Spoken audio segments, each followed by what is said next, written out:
Hello everyone and welcome to episode 27 of the WMMA 5 series here on the channel. In this modern day UFC save, it is our second Fight Island show here as Jan Blachowicz taking on Anthony Smith in our main event.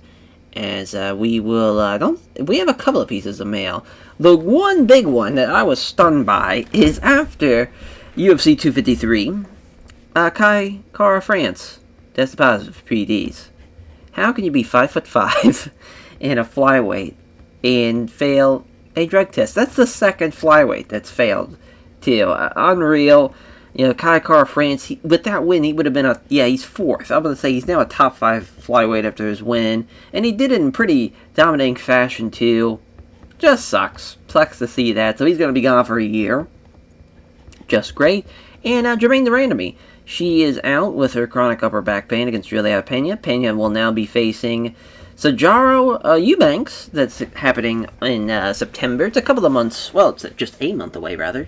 But yeah, I mean, she just lost to Valentina Shevchenko in January 2017. But of course, she goes on to shock the world and beat Amanda Nunes. So we're still waiting to see if that will even happen in this. Mainly, this was going to be a great chance if she would have beat Jermaine Durandamy, but of course that fight's now not happening. At least not yet. Maybe we'll still be able to bust it out, but it's just sucks about the pain, the upper back pain for Jermaine Durandamy. We had to push that back. As for the show, of course we talked about the main, Jan Blachowicz and Anthony Smith, but the co-main, Mauricio Shogun Rua and Vincent Pereira as OSP himself. Boy, this is a rematch from 2014. I was going to say 2017, but it's 2014. OSP beat him, TKO victory as well. So he beat him in dominating fashion. Of course, this rematch happened in real life, which this was a bit of a snooze fest in real life, the rematch. But, of course, they're old men now. But for, as far as with that fight, I guess we'll just go ahead and go with we'll just go down the line with this little gimmick as Jan Blachowicz and Anthony Smith, Lionheart Smith as 33-14, 26-8. As they both weighed in at 205. They're two of the best pound-for-pound fighters in the world. 9th is Jan Blachowicz, 14th is Anthony Smith. Smith is the slight favorite, shockingly enough. He is younger. He's coming off a big win over Glover Teixeira. Choked him out in the third round. The last 3 victories have been from rear naked chokes. He knocked out then Rashad Evans and Mauricio Shogun Rua to get up into that, which those were first-round finishes as well. He's really... It looked like it's so crazy how short windows are in mixed martial arts, especially the UFC. It just, the way things can happen in an instant. He's now... he's not a... I wouldn't say... I think right now he's ranked fairly high, but I would say he's not like a legit top 5 like light heavyweight.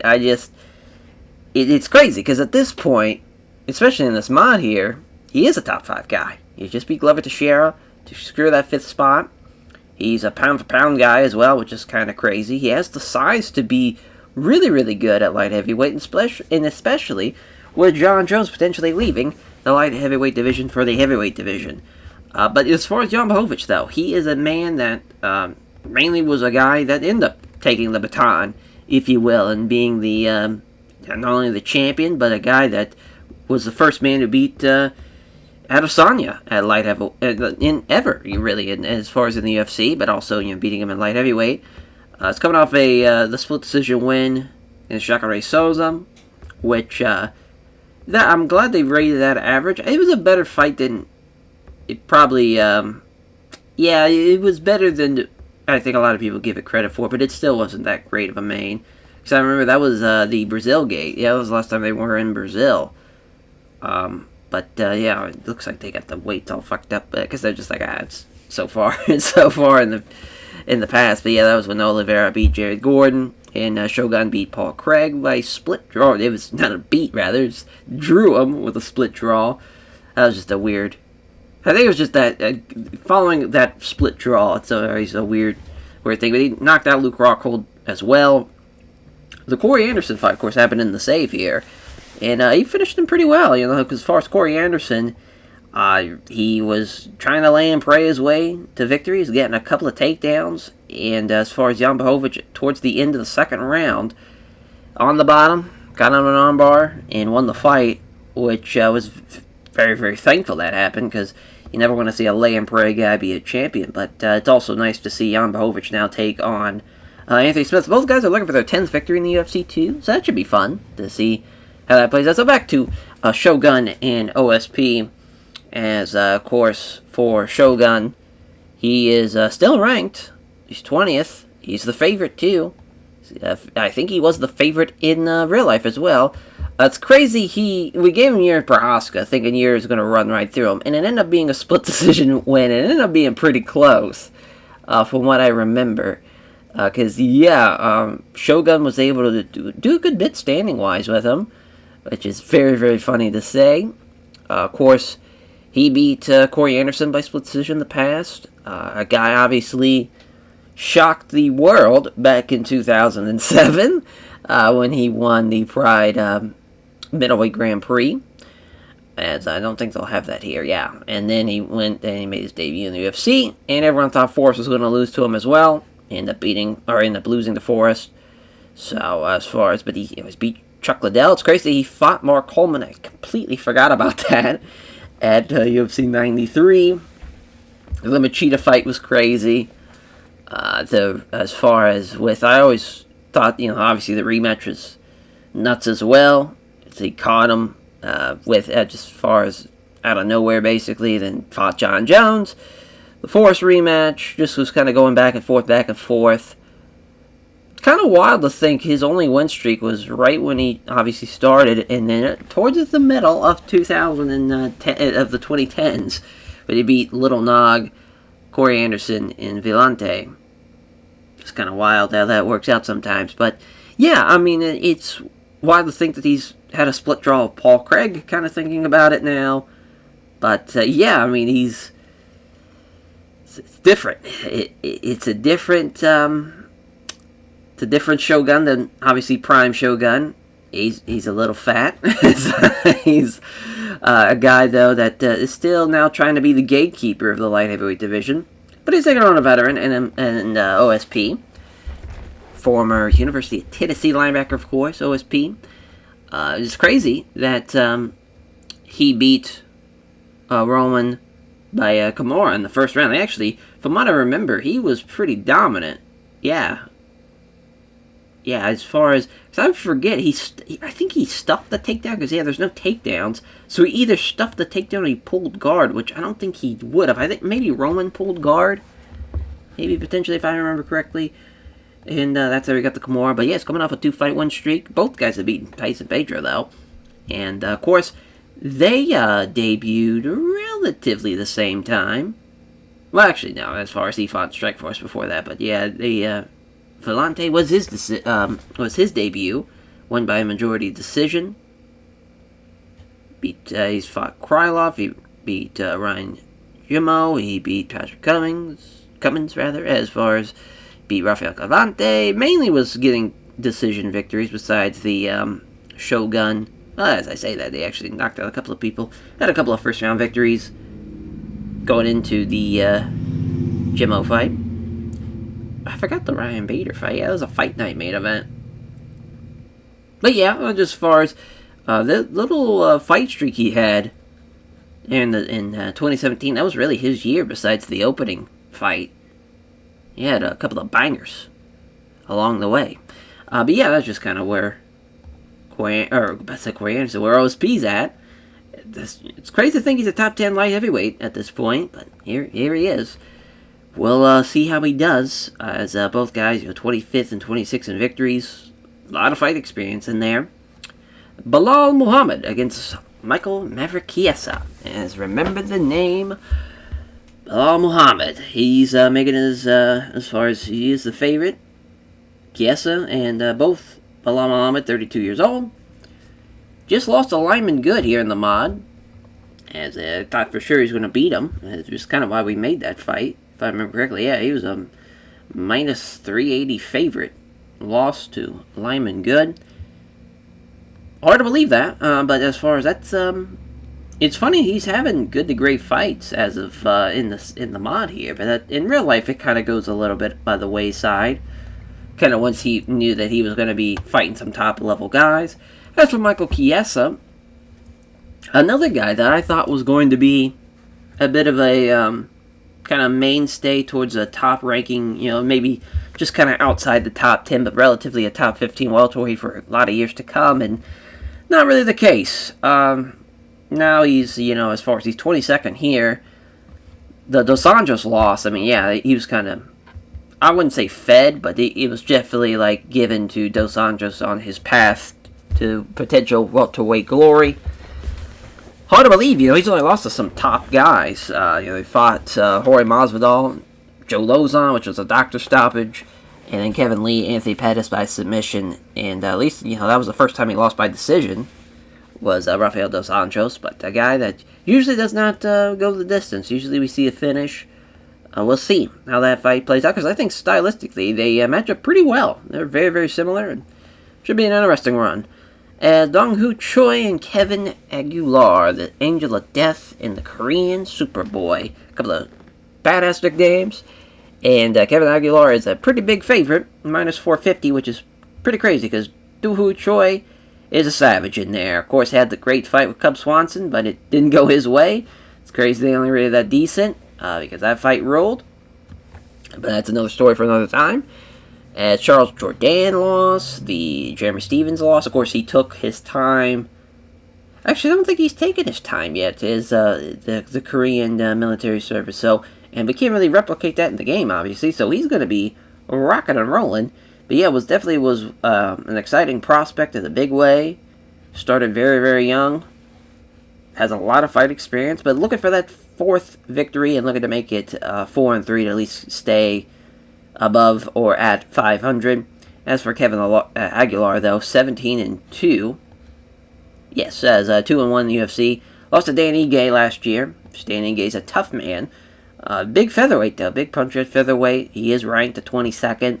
This should be a really fun fight, though. These two guys can battle with the best of them, to be honest. This is going to be a really, really fun fight. I'm glad we can have this here on a Fight Island card. And a man that has just been rising up the heavyweight rankings, Chai Chopper Lewis Perry, taking on Todd Duffy, as Todd Duffy is a huge favorite, but do not look past that man.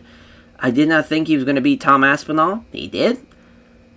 I thought he was going to beat Greg Hardy, and yet he went the distance with him, so I don't know how that's going to play out. But a guy that is looking to become a ranked heavyweight sooner rather than later.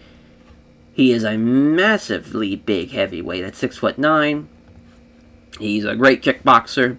For Todd Duffy, he's got great hands. As far as he, took a lot of time off from July 2015, but back here in as far as he knocked out Dmitry Savinsky in the second round. Of course, you see there a lot of knockout finishes and whatnot, and he almost beat Mike Russo, but that was a hell of a comeback from Mike Russo. He was down 2 rounds to none, caught him in the third with a perfect punch, and that was the end for Todd Duffy, and as far as the fast track to being maybe potential heavyweight champion, as it says there.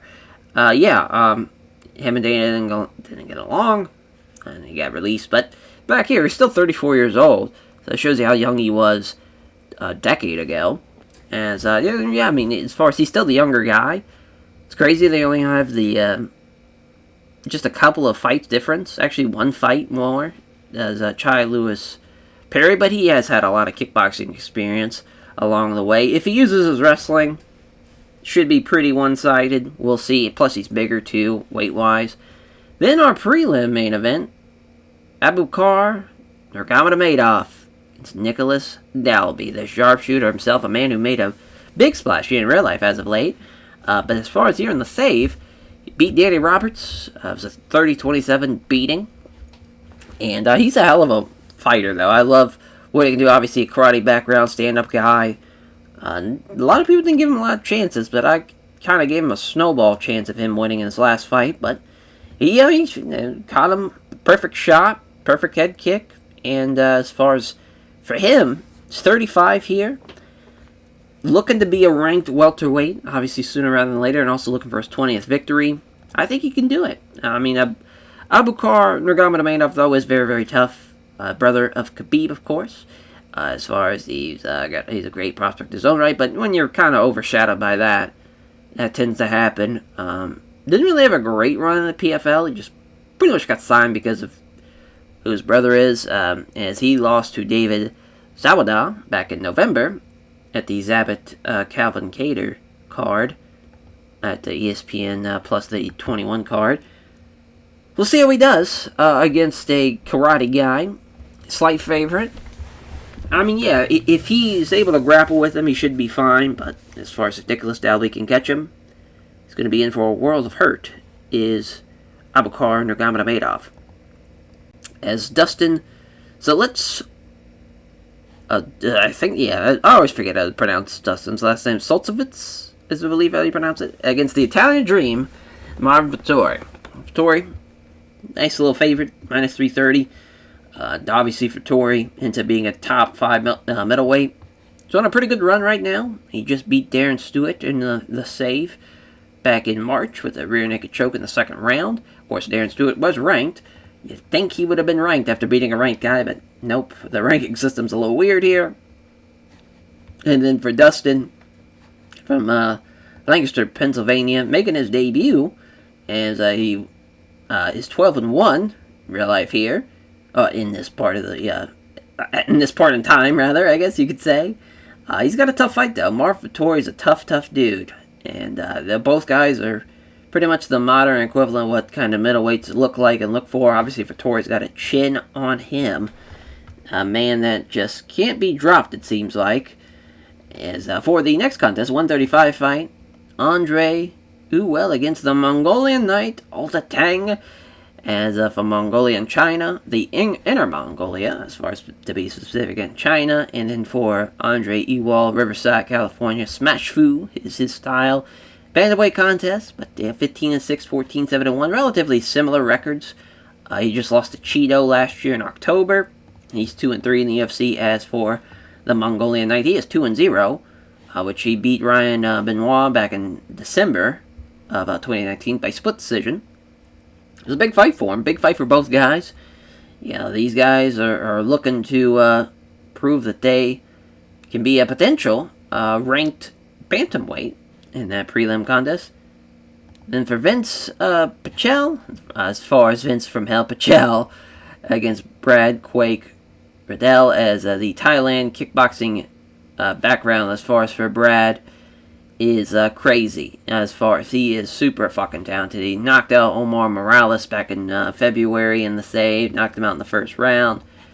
As for Vince Pichel, good luck, as he is making his debut as far as the save, the star pupil of Big John. Very much up there in age, 37. He's fought a lot in the UFC, though. A couple of fight nights, a couple of ESPN cards. Fought on a pay-per-view once before. The night TJ Dillashaw shocked the world. And, yeah, I mean, this is a big get. Big get for, I would say, Brad Riddell, because this is a great opportunity for him to beat a guy that has been around the block. And at 155, he's a tough dude. He is the favorite, though, is Vince Pichel. So we'll see how that goes. In our opening contest, as Lupe Godinez, rather, Jesus, she just broke the record for the most wins by a women's fighter in the single calendar year, rather, as, of course, in real life here.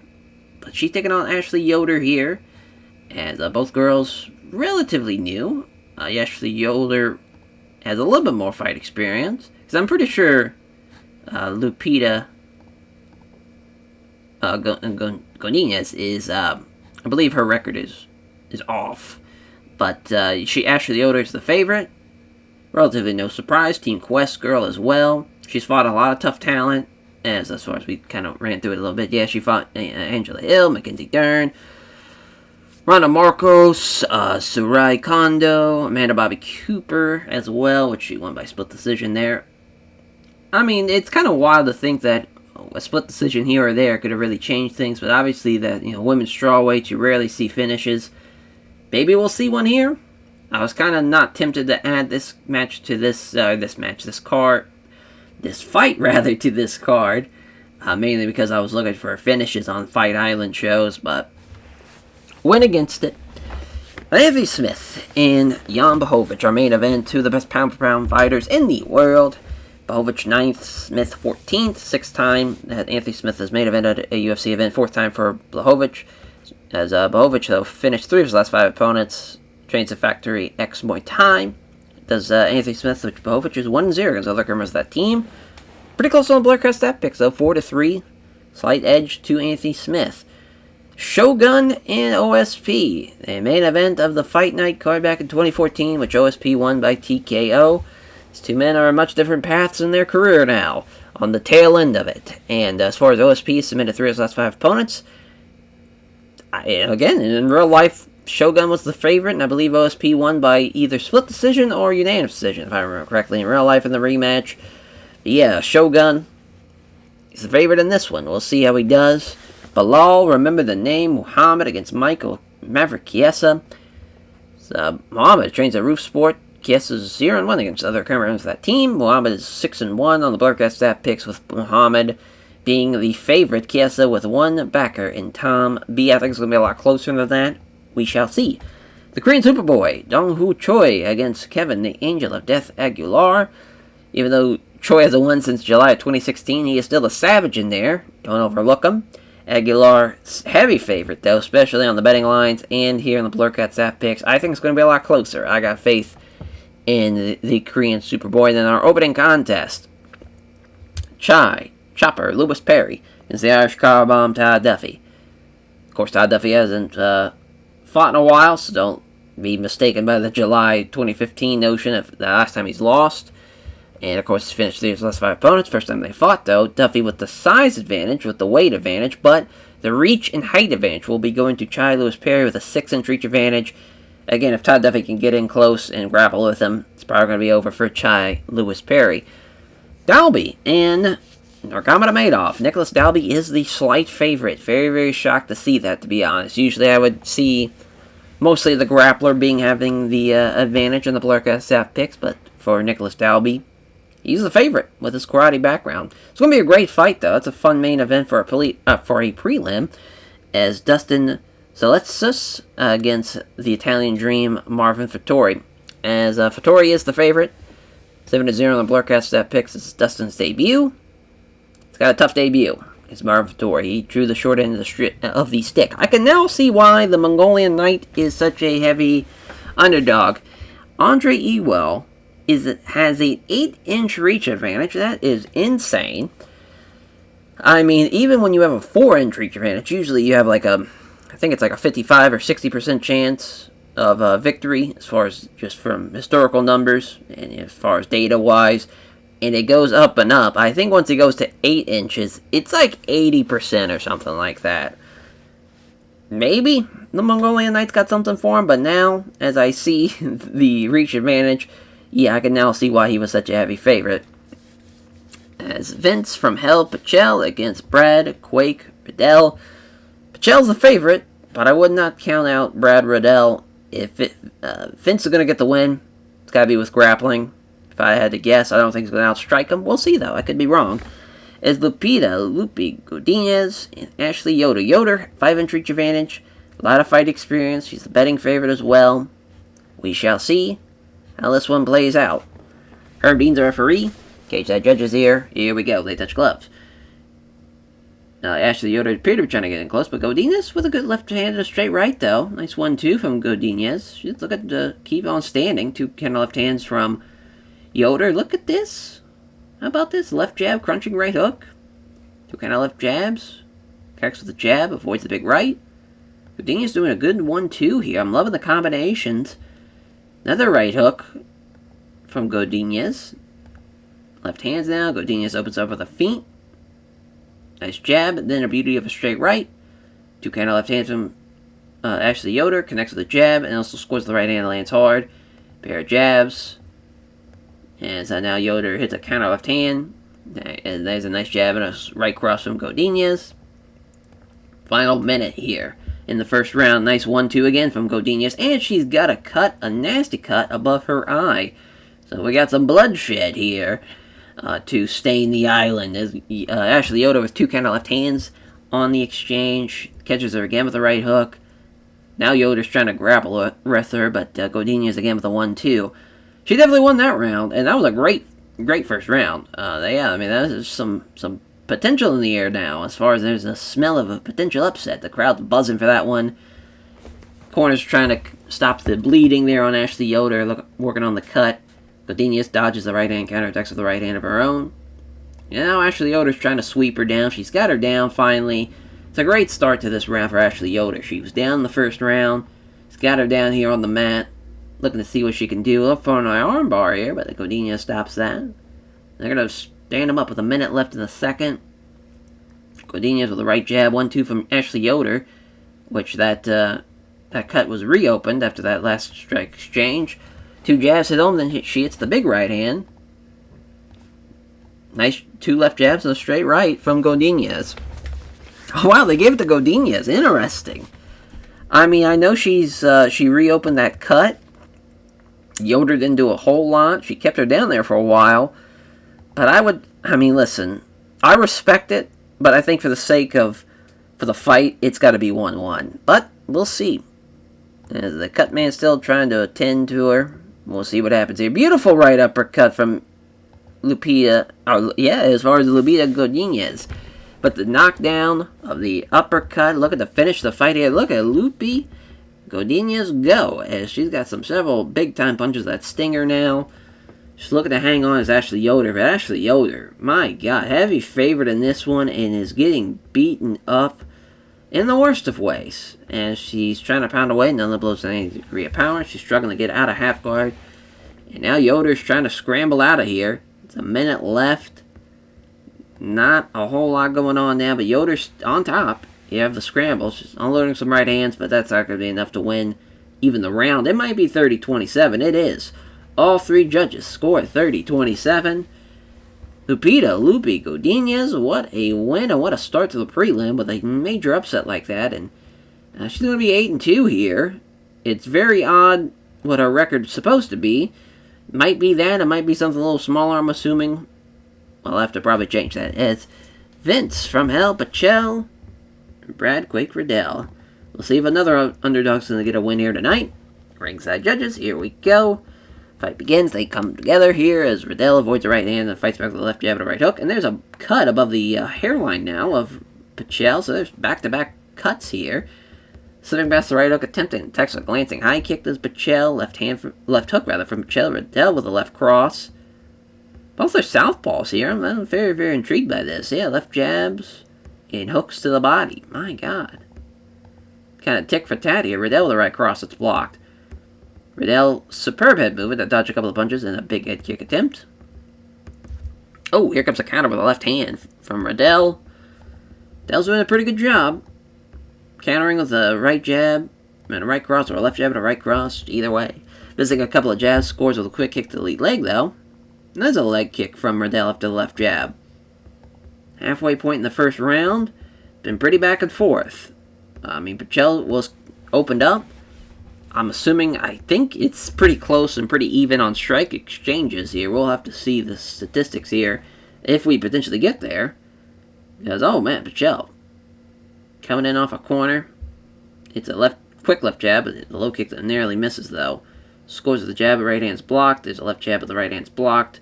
Now we're going to check on the cut. Yep, it's only minor, so we're back on the way. Minute left in the first.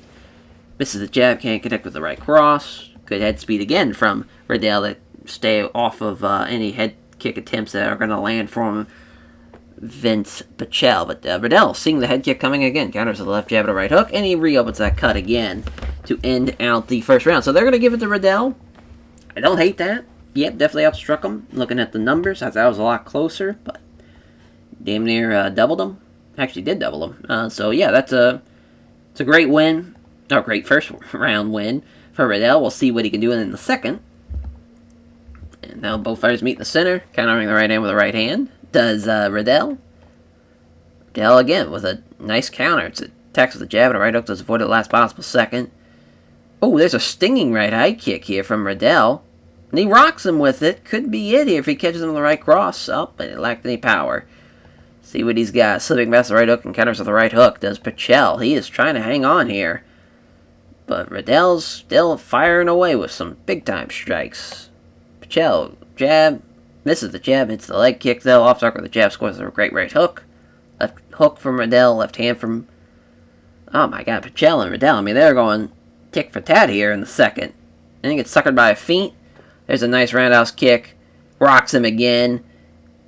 Doesn't looking for the finish with the right hook, but Pichel avoids it. Pichel's able to hang in there. He's been caught a couple of times, but he hasn't went down. It's another round for Brad Riddell, though. So if Pichel wants to win this one, if he wants to avoid back-to-back upsets on this card, he's going to have to finish from here in the third. Great counter. Parries away the head kick, counters with a good right hook. Oh, here's Riddell with a counter, dodging the right hand and counterattacks with the left hand. Another feint again. Missing with the big right hook, big right hand rather, as Riddell comes in with a great right hook. Left hand from Riddell, off target with a jab to Pichel, but he connects with the right hand. Another slipping past the right hook and attacks with the right hook of his own. Riddell coming in, looking for the left hook. Misses the big right hand, and here comes a counter again. So quick kick to the lead leg. They engage, missing the big right hand, allowing Riddell to counter with the right hand. Off target with a jab, lands the leg kick. There's another leg kick from Riddell. Off target with a left jab, it hits the right cross, left jab, and a kick to the lead leg, rather. Both fighters come together to strike. Pichel scores a left hook, doesn't hit the jab, doesn't make contact on the low kick either. As Riddell misses the counters a missed roundhouse kick with a couple of quick left jabs, followed by a right hand that nearly fails to connect. And that's the end of the fight, though. Pichel might have won that round. It was the closest one again, but Riddell did a little bit more damage by the looks of it, and also outstruck him again. So another 30-27 upset as Brad Quake Riddell, making it 9-1. Couldn't fish him in the second, but, Vince Pichel's very, very tough guy. Shocking, though, that we keep on seeing these upsets here in the prelim. We'll see if we, listen, if talk about an upset, if he beats a man that has an 8-inch reach advantage over him, he really is the Mongolian Knight. Steve Mazzagotti's our referee. Cage side judges here. Here we go. Round one begins. Wall with the left hook. There's a left jab. Misses the right hook. Does Alatang. E-Wall with a 1-2. Alatang then with a good 1-2 of his own here. Finding his way past his opponent's guard. There's a jab and a high kick blow here. As another 1-2 from E-Well. E-Well trying to move around the cage. He's looking a bit tense here. Right cross from Alatang. Lanes a 1-2 from, does E-Wall, another 1-2, it's a quick left, straight right. There's a jab and a head kick from Alatang. Alatang here with a great jab and right cross after E-Wall lands a 1-2. These guys are going for it already in the first. Two counter left hands on the exchange here from E-Wall. Jab hits home, and then he catches him with the right head kick again. No one's gotten rocked by these head kicks. That's pretty shocking. Alatang coming forward. E-Wall with the left hand. Alatang with the right cross after missing on the jab. That's the end of the first round. Very, very close. They're going to give it to Alatang. I don't hate it. It's really, really close. It's 13-14 on the strike exchange. Could go either way. Very, very close. As Alatang moving up close here. Do quick jabs. Nothing but no power behind those. Left hand from Alatang. Then gets him with the right hook. E-Well looking for a takedown. Can't get him down, but he's got him against the cage. See what Alatang can do here up against the cage. Not looking good. Just E-Wall's just trying to lay and pray up against the cage, really. Just trying to put all that weight on. But luckily, as they're going to separate him. And back into the center we go. E-Wall's getting tired. So is Alatang. Two counter left hands. Can't connect with the sub-strikes as Alatang, but it's the right hand. Two counter left hands from E-Wall. There's a jab to right hand from Alatang. Man, they are just going at it. Two counter left hands from E-Wall. There's a jab, nothing but air on the big right. Left hand from E-Wall, 1-2 from Alatang. Another end of a round. Haven't seen it finish yet. That one was definitely E-Wall's. Yeah, he won that one. Probably all tied up here. We'll see what happens in the final round. Exchange of strikes doesn't go anywhere. That's the first favorite guy to win a round in 3 fights now. So that's pretty wild. Yeah, E-Wall is starting to have to push himself now. Corner's trying to rally the troop here as the two kind of jabs. There's two left hands and a head kick from Alatang. Somehow doesn't rock him. Shattered here as E-Wall fall into a clinch, trying to wrestle with Alatang, can't get him down. Looking for it again. breathing very, very hard. Now this time Alateng's going for the takedown. Can't do it. Both guys are just trying to trade takedowns. You hate seeing this type of round when it's such a close fight, because this now someone's going to get probably robbed. Alateng with a 1-2 here. Alateng with a left cross. 2-punch combination from Ewald. Both are shattered here. If someone can get a takedown to seal this one, not happening though. Both guys going for takedown after takedown. Not happening. Tough final round to score it. Very, very close. Someone's getting robbed.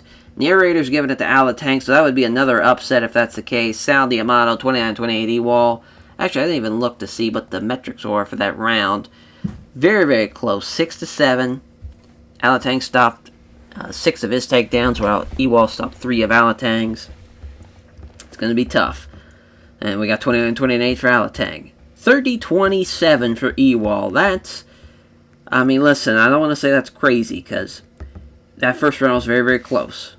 And all the rounds were close, but that's a tough round. Tough round and a tough way to lose with a 30-27 when you have the 2 other judges go 29-28. But that was a very, very close fight. I don't hate that scorecard. It's tough. It's a tough fight to really judge. A whole lot was happening. That first round was very, very close. It was only a one difference on the striking exchanges. Of course, the second round I'd say was Ewald's, and I would even say the third was probably Ewald's. It's very, very close though, 1-3. Entire fight, you look at the metrics, and it's like, yeah, 58-43, probably the right decision. As Andre Ewald, a name check to everyone at Apex MMA, all of his very responsive, all of his friends and supporters, is referencing the scoring and indicates that he's perplexed about not getting a unanimous decision.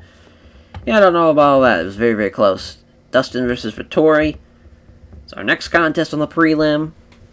We shall see how it goes for Dustin in his debut against Marvin Vettori. Mark Owers, the referee. Cage side judges. Here we go. They touch gloves. Dustin's looking to strike, but these Vettori's trying to grapple, but couldn't take the initiative. As the jab lands, but he misses on the big right. That might give Vettori a chance to get in close. He's landing some shots. 2 jabs on right cross and lands hard.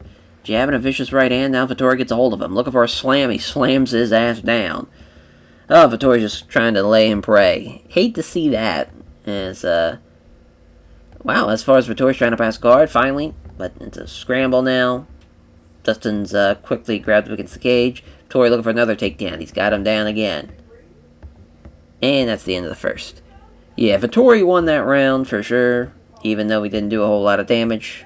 But, he had control. Second round, Vettori comes forward, willing to take a few shots. It gets close enough to grapple. As Dustin lands a jab, then a straight right. There's a left hand and a straight right as well.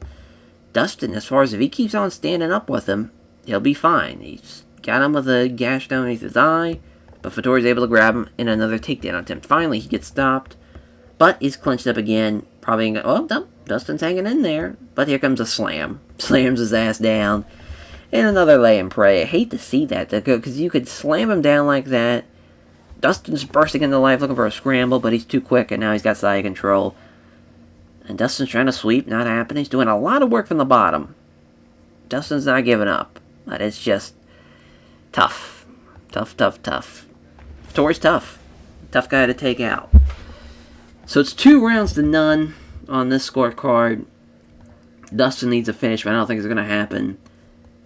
Yeah, catches him with the right hook. Vettori's got him with another takedown, another slam here. Yeah, slams him right back down. Anytime he tries to go for that slam, he gets him, but yeah, looking for a scramble here. Dustin's trying to get back up, but again, it's only grabbed against the cage. Takes him right back down. Another takedown. Trying to pass side control, but it's another scramble. And Dustin's fighting for his life at this rate. Waits for Dustin to try and throw something, which he does, and now they've got enough space. Now they're back standing. As both guys are tired at this rate. There's a jab and a right hook from Dustin, trying to connect with the jab, misses the right hand. And there's a couple of shots here coming in. Nice jab and a straight right. Get at the left jabs, and it catches him with the right hook. Vettori gets a hold of him now, trying to take him down. Another takedown. And he's got the Kimura, looking for the finish. Finally, he went for a finish on the ground. Definitely his best round, that third one. But yeah, 30-27 across the board. I mean, yeah, Dustin, his strength is definitely stand-up wise, and it's going to take a hell of a shot to drop Vettori. He just couldn't do it. Great performance from Vettori in the third round, first and second. Once he got the slam, he just laid on top of him, so I was hoping he would at least go for a finish, but at least he did in the third. See, thanks everyone connected to Rings MMA for having, or Kings MMA rather, Jesus, I said Rings, but Kings MMA for having prepared for the fight, and sponsors for supporting him financially. Praise Dustin for the tough fight dealt. As our main event of the prelim, Abubakar Nurmagomedov and Nicholas Dalby. Minus 190, plus 150. Herb Dean's our referee, very, very close along the betting line here. Cage side judges opening bell. Dalby lands a left hand and lands a leg kick. Dalby, again, pushing the pace, trying to go for the takedown of Nurmagomedov. Dalby taking the initiative. Nurmagomedov avoids a big right punch, probably going to go in for the takedown. Yep. Wow, he got stuffed. Pretty shocking. He's got him against the cage. Trying to just keep him up against the cage here. And Nurmagomedov is showing great control. You can't really do a whole lot. Looking for the suplex. Oh, grabs the cage. And it's a warning for Herb Dean. Looking for it again. And he slams him this time. And now he throws a few right hands, takes a moment of plan ahead. Minute left. I don't think he's going to go for the finish here with not enough time left, but got the takedown, had him up against the cage. He won that round, but Dalby looked good, at least to start off. And, well, now we're back on the ground as Nurmagomedov is looking like a Nurmagomedov with that one. He's trying to pass. And, yeah, but Dalby was ready for it. Here comes a scramble. Dalby's up first, but he's right where Nurmagomedov wants him with a takedown attempt potentially. Nope. Okay, they're looking for another suplex attempt. This time he gets it, though. And now he passes half court, but Dalby again with the scramble. Scramble ends with Nurmagomedov shoving him against the cage. Got him against the cage again. I mean, talk about putting somebody in the deep fucking waters. He is on him. Another suplex. Dalby blocks it. Oh, and he's got control here now, finally, in this round. But it didn't last long. Yeah, another 10-9. Could have been 10-8, honestly. But Nicholas Dalby's in deep shit here. He's going to need a finish. But Nurmagomedov with another takedown right at the beginning of round 3. Abubakar is setting his fucking sights set on this welterweight division with this one. I mean, he destroys Nicholas Dalby here. They laid him parade, stood him up, and he's right back down. Just can't stop him. Cannot stop him. And your winner by 30-27 on the scorecards will be Abubakar Nurmagomedov. Yeah. Ran right through him. Wasn't close on the betting line. Again, I was just shocked it was so close. Dalby did a little bit of stand-up wise stuff. Really, that was just the first round. I'm surprised he even landed some shots in the second, and the third round was a 10-8 round if I've ever seen one. He destroyed him. He wants Matt Brown. Abubakar Nurmagomedov. That'd be interesting, taking on a veteran like Matt Brown. We'll probably make that happen. It's our main card opener. Chai Chopper Lewis Perry. It's Todd Duffy, the Irish car bomb himself. Heavy favorite is Todd Duffy, but I wouldn't look at that too closely. We'll see, though. As they meet in the center, they start to strike. Yep, there's Lewis Perry striking on a great display, slipping past the right hook, counters with a sequence of jab followed by a right hand. He cuts him.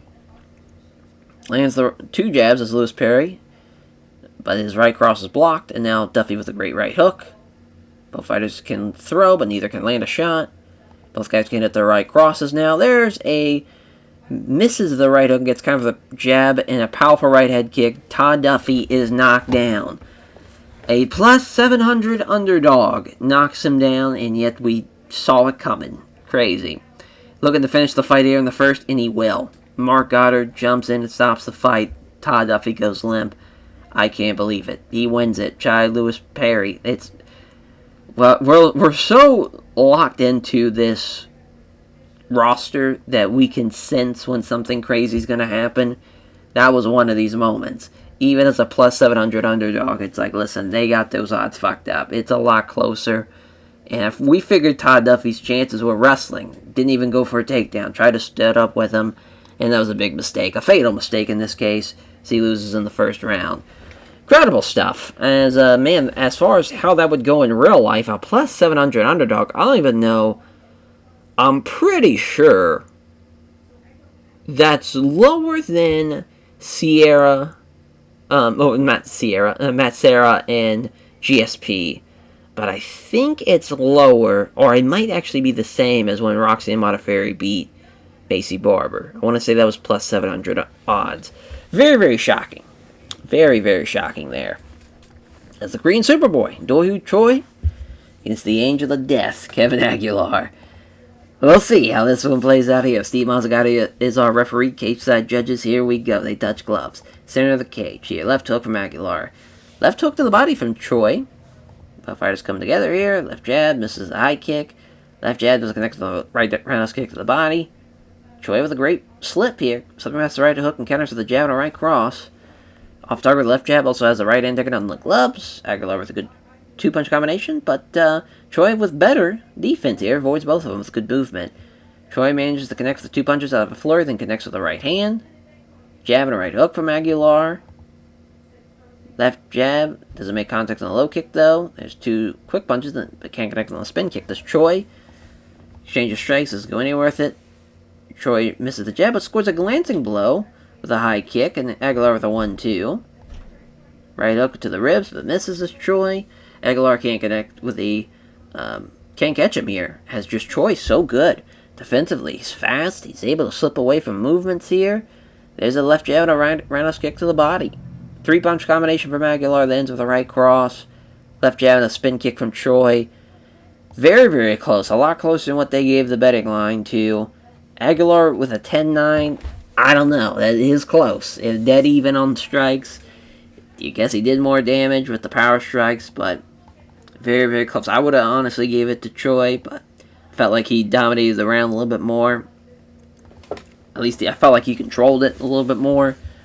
Slipping past the right hook, counters with the left jab and a right hook, or right head kick rather, there's Aguilar, and he rocks him with it. Choi's in big trouble here in the second. Oh, and a brutal right hand stumps him with it. See if he could finish it here on the ground. Pounding away, but not able to land clean shots. He's hanging in there, looking for the arm triangle, though. Kevin Aguilar, Choi stops it. He's hanging in there. Do-Hoo Choi, he might live to fight another round. We'll see. 1:30, though. Mazzagatti's going to stand him up. Oh, my. Oh, and another head kick. Oh, Jesus. Knocked him down again with another head kick. Can finish it here in the second. No. Gets stopped as that times Mazzagatti steps in. Good effort for Do-Hoo Choi. Had a great first round, but the second round got caught with a couple of head kicks. Second one was fatal. Can't believe he held on to the first one, though. And he won't stick on Darren Elkins. It's Kevin Aguilar. We'll see. I definitely probably want to give him some more higher ranked, heavier opponents as far as ranking wise. Rather, I'm supposed to say higher opponents instead of heavier, but he praised his team at Henzo Gracie Academy. Rather, it's very responsive to all fans that can support him. But yeah, Darren Elkins, it could be an interesting fight. For him as Bilal, remember the name, Muhammad against Michael Maverick Chiesa. Spokane, Washington, Chicago, Illinois, minus 210, plus 160. Arizona Combat Sports, Roof Sports. Mark Otto's referee. Cage side judges, here we go. Showing good hand speed here, it's Bilal. As Bilal Muhammad here lands the 3 out of the flurry of 5 punches, scores with the right cross. Good striking so far from Muhammad. Flurry of 5 quick punches, lands the right hook to the ribs. God damn, he is outstriking the shit out of Chiesa. Chiesa avoids the big right to the body there. There's 2 jabs of a straight right. 2 left hands of a straight right again. Fuck, he is lighting them up. There's a great high kick now. Holy shit, Chiesa's rocked finally after the head kick. Slumped against the cage, looking for the finish. Straight right hand. He's still covered up and dazed in the cage here. High kick, but Chiesa dodges it, and somehow he hangs on to end out the first round. My God, he's got fucked up here in this first round. But Chiesa got something going. Might have rope-a-doped him there. Tried to tire him out. Held on for a very, very long time. Probably could have been a 10-8 there towards the end. But he finally got him up against the cage. But that probably should have been a 10-8. Tentative jab from Chiesa lands. Flurry of 3 punches. As all of them connect. Chiesa with a right roundhouse kick to the body there. Another slithering kick to the legs of Chiesa here after the flurry of punches. I can't believe Bilal Muhammad is striking at this high level. Was not ready for this. He is fucking him up. There's actually 5 punches. 4 of them land, and Chiesa avoids the kick to the body. But Belal Muhammad, he's still going after it. He's tired, but Chiesa's not going down. He's still trying to grapple with him, but he's just a punching bag at this rate. Another flurry of 5 punches. 5 of them land. Then the right hand to the body. Right cross from Belal Muhammad. Right hand that lands hard after the jab, and he rocks him here. Rubbery legs with that one, but he's saved by the goddamn bell. Probably another 10-8, to be honest. Chiesa realistically needs a finish. Looking for the takedown, but Belal Muhammad sprawls, and, again, good hand speed. Trying to land some big-time shots. Misses a vicious right hand. Chiesa again with a takedown attempt. Not happening either, but he's got up against the cage at least. Belal is smothered up against the cage. Yeah, Chiesa's going to have to do a little bit more than that.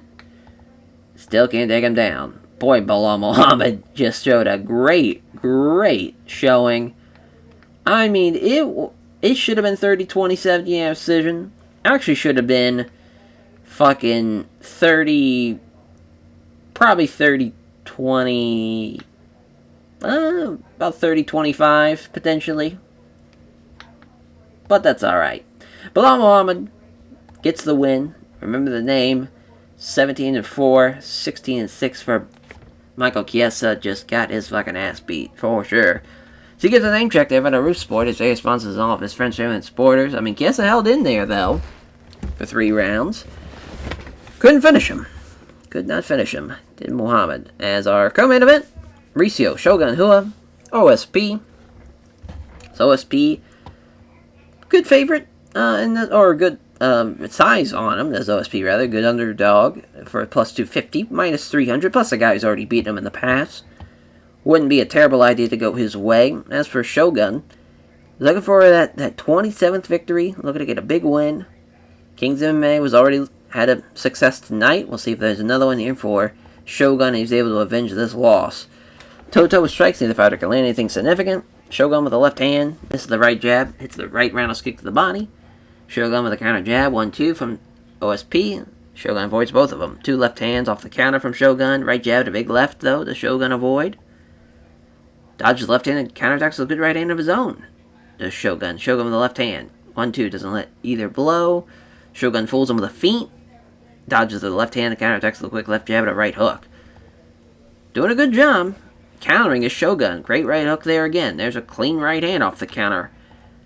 OSP's in trouble here, as he's throwing a good 2-punch combination there, but Shogun's a good guard, maintained safe and out of danger. Right jab, low kick. Shogun with the right hand. 2 counter left hands from Shogun, 1-2 from OSP, but Shogun was equal to it. 1-2 from OSP again. OSP breathing a little heavier now. 2-punch combination, Shogun avoids both of them. They meet in the center, nice feint again.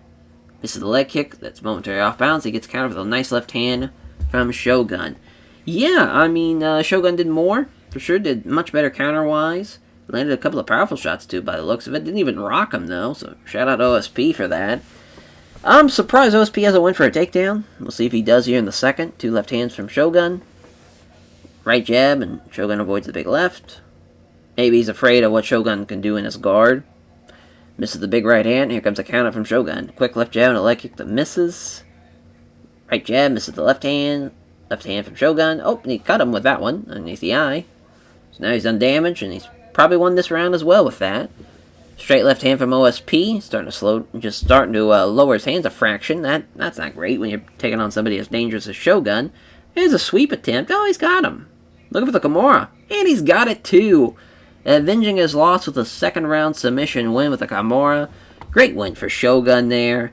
That was a good fight, actually. That was a lot better than expected. Much better than their fight in real life. As he wants Glover Teixeira. That would be very, very fun to see. How about that? That'd be fun. And Shogun, thanks to Connected Kings of MMA for having prepared for the fight, and sponsors for supporting him financially. Is our main event. Jan Blachowicz, Anthony Smith. We shall see. So with Anthony Smith, he's 4th. Of course, Jan Blachowicz is, I think, 3rd. I forget who's 2nd, actually. I think it's Thiago Santos. So yeah, we'll see how that plays out, though. Steve Mazzagatti is our referee. Cage side judges, both weighed in at 205, but Jan Blachowicz is definitely fighting a little heavier now. Here we go. They touch gloves. Smith coming forward on the attack. 2 counter jabs. Striking with intent is Smith, scoring with 3 flurry of 4 punches, but Blachowicz avoids the big right. Misses the jab, but gets a glancing blow with a high kick there. The Smith scores the brace jabs, also hits the right hand. Hits the left jab, doesn't connect with a low kick. Blachowicz doesn't connect with the left jab. Hits a glancing blow with a high kick, though. As a good 1-2 for Anthony Smith. Blachowicz with a good jab. Also lands a leg kick. These guys are landing good shots. Smith in the pocket. Nice right cross from him. Missing the big right hand. Here comes Blachowicz with a counter with a left jab and a high kick that misses. Blachowicz slipping past the right hook and counters a left jab and a right hook that's on the ribs there. Smith misses a big right hand, allowing Blachowicz to counter with a jab and a great right hook. Off target with the left jab, but scores with a kick to the lead leg. Off target with the jab, also nails the right cross. Step forwards, looking to attack. Blachowicz with the 2 left hands off the counter. Stepping into Smith, throwing 3 quick punches, 3 of them which land, and then catches Blachowicz with a right head kick. 2 commands beat in the center. Blachowicz scores with the jab and misses with the right hand. Smith throws 4 quick punches, lands 2 of them, lands a right hook. Smith attacks the strikes. Blachowicz lands a right, or rather left hand in exchange. Smith lands a left jab but misses the vicious right. They step in and strike Blachowicz with a right hook that misses. Here comes a counter with a good right hook. Warily circulating, looking for the opening he needs to initiate some grappling as he lands a left jab but has a big right hand, follows up, misses. End of the first round. Very, very close. Anthony Smith and Jan Blachowicz are damn near neck and neck. Probably Smith. Yeah, it's very, very close, though.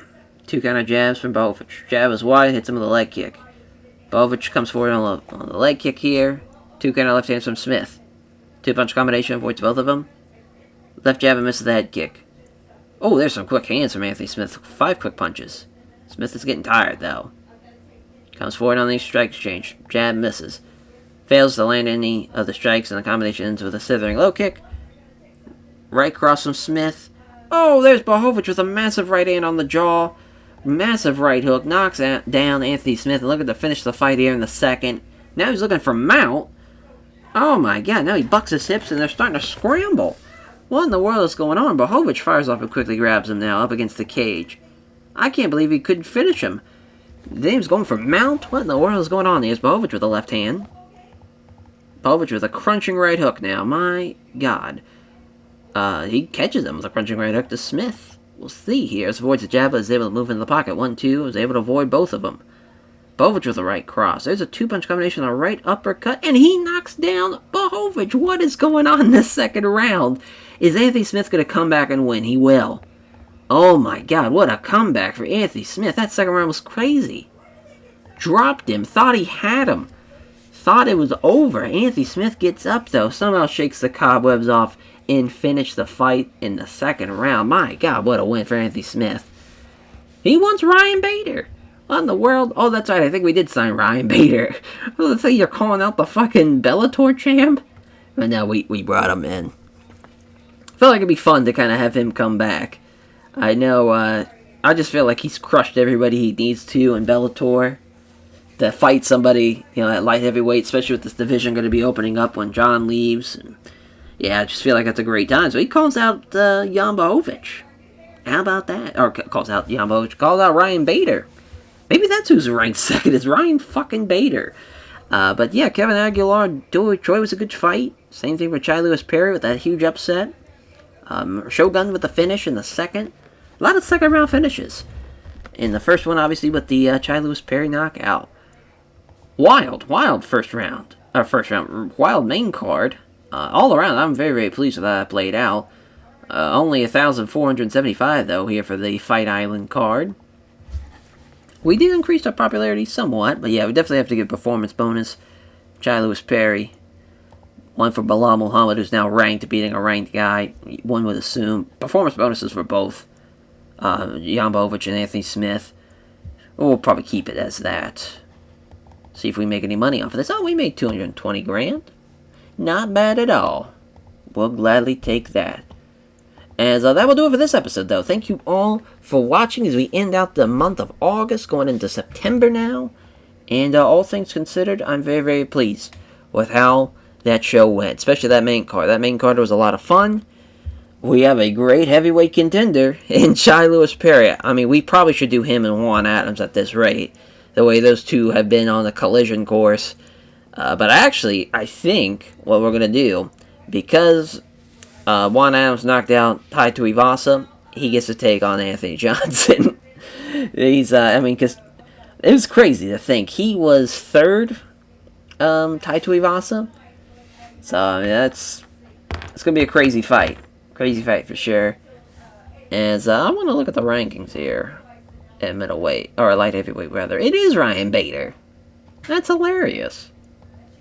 Yeah, he's been on a tear, obviously. The last loss was Anthony Johnson back at Fox, and they lost to Glover Teixeira before that. Long time. He's fought a lot of tough dudes. Tough guys. Knocked out Fedor, which was awesome. Knocked him out in 35 seconds. But yeah, he's getting older. He could use somebody that's a little bit more his wavelength, and I think guys like Anthony Smith and Jan Blachowicz and Thiago Santos, like those are his kind of demographic. That's going to be exciting. Anthony Smith and Ryan Bader, I don't know. He wants that fight. I feel like he's really earned a light heavyweight, title fight with a vacated belt with his performances, to be honest. 3 finishes, Gustafsson, Teixeira, Blachowicz. Think he's earned them. Think he's definitely earned it. For Ryan Bader, I would like to see him maybe take on somebody else. Thiago Santos is taking on Jacare Souza. We might have Bader take on the winner of that fight, just to kind of see. Yeah, really, it's going to come down to that, really. And with Shogun wants Glover Teixeira. I think we can make that happen. Who's Glover taking on here? I was taking on Ed Herman here in October. So yeah, we'll definitely want to make that happen. Yuri Prochazka's in a unique spot. I don't know who I want to have him fight next after he almost lost to fucking Shogun. This is going to be a fun one for Yuri Prochazka, that's for sure. And so that will do it for this episode, though. Thank you all for watching, and we'll catch you guys next time. Take care, everyone.